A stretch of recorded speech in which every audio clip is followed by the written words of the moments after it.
Yesterday, I sat down with Congressman Mark Pocan over at the House Recording Studios and this is a fascinating conversation about a really, really important issue, the affirmative right to vote. Check this out.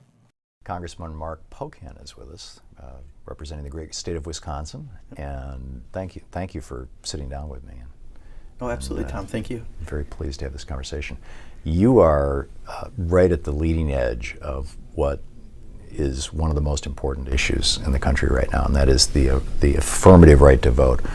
Why do you feel that there is a need for us to amend the Constitution or to pass legislation or to do anything to assert that there is a right to vote? Isn't it obvious everybody has a right to vote? Yeah, I think everyone assumes that it's inherent in the Constitution is a right to vote, yet there isn't.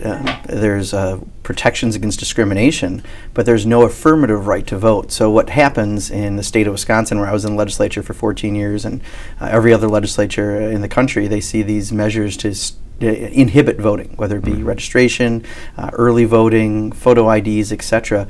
And what this essentially would do would put the burden on that state to prove that they're not causing a barrier to voting, rather than the person who has a barrier to voting through a photo ID or some other measure having to prove that they've been harmed. So it's that affirmative guarantee to vote. And in the state of Wisconsin, we've seen these measures when I was in the legislature come through.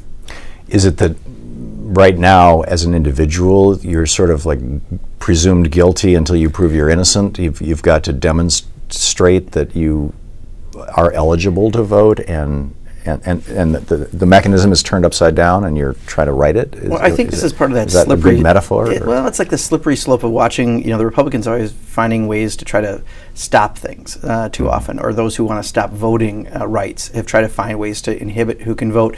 So I think when we started seeing the photo ID laws and then changes to early voting and changes to registration, this year alone there's 80 bills introduced in 30 states that would inhibit somehow someone's ability to vote.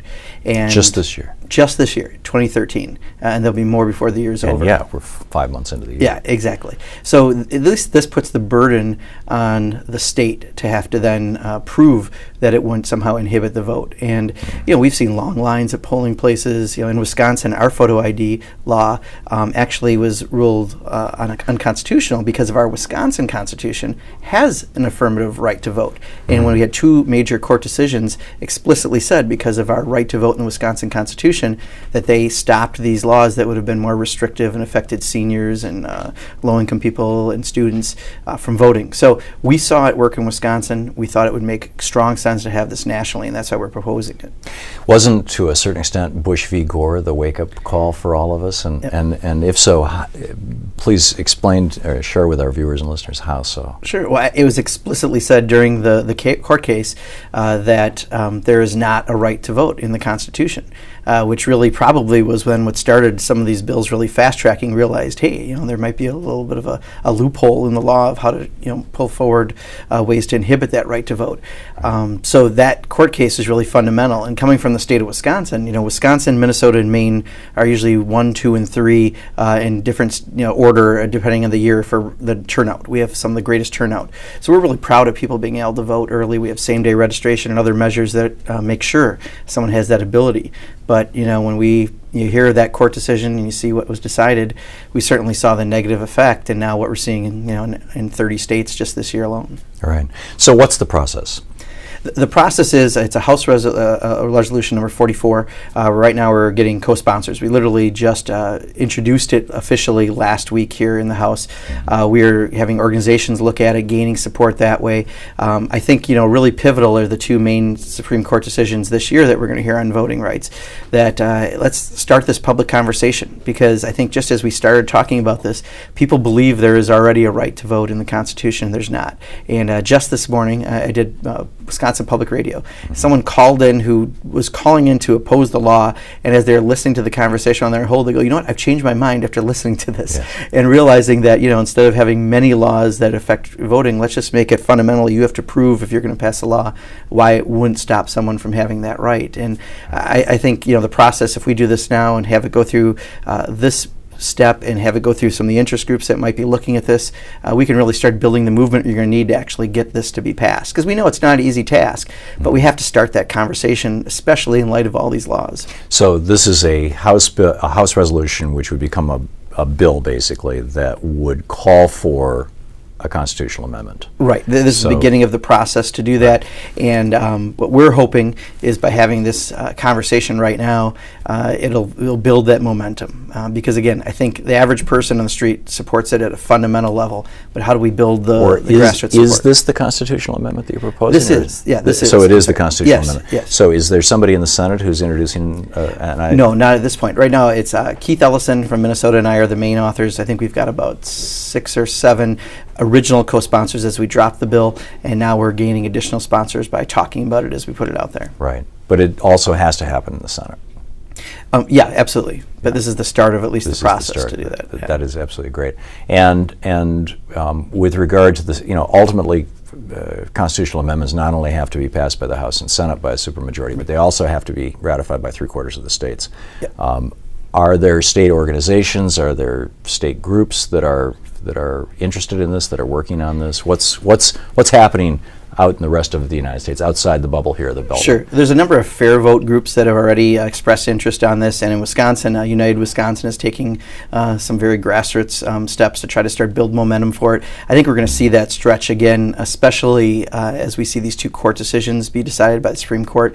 I think you're going to find more and more groups are going to look at this and say this is a good tool to talk about this a right that seems to be slipping away through state legislation. So I would guess that you'll find a number of groups that fit those constituencies, whether it be seniors or students or low income or other folks that are affected by some of the voting right laws that we're seeing restricting votes, will come out and continue to talk about this and why we have a need for this. Right. So we're just at that early process, literally a week or 2 into that process.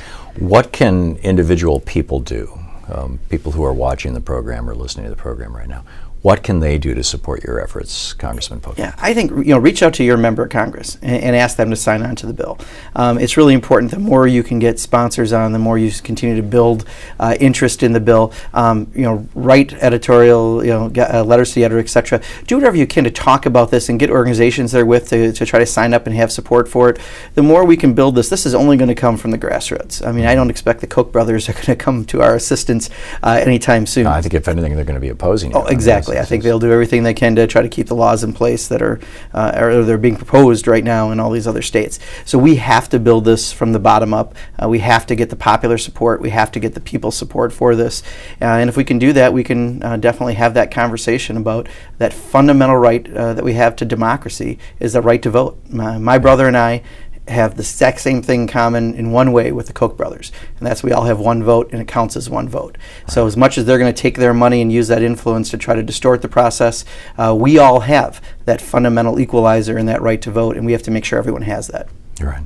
And there is no federal right to vote, and that's what you're working on. Exactly. And it's absolutely brilliant. Congressman Pocan, also I understand that you're gay and you have a husband, and your husband was just granted rights as the spouse of a member of the House of Representatives. Can you tell us about that? Sure. This is an historic thing. Yeah, it was the first time in House history. What they've done up to this point, if you were a same-sex couple, your partner was your designee. Very romantic. Yes. This is my designee. And while opposite-sex couples have had the spousal ID for as long as the House has been around providing these IDs, we haven't had that right as a same-sex couple. So my husband and I were married 6.5 years ago in Toronto. I've been together over 10 years. So when they tried to offer us a designee ID, I asked for the reason in writing why they're denying it. Because if you're going to explore everyone's ID who gets married in Canada or another country, then I would understand. But I just wanted a written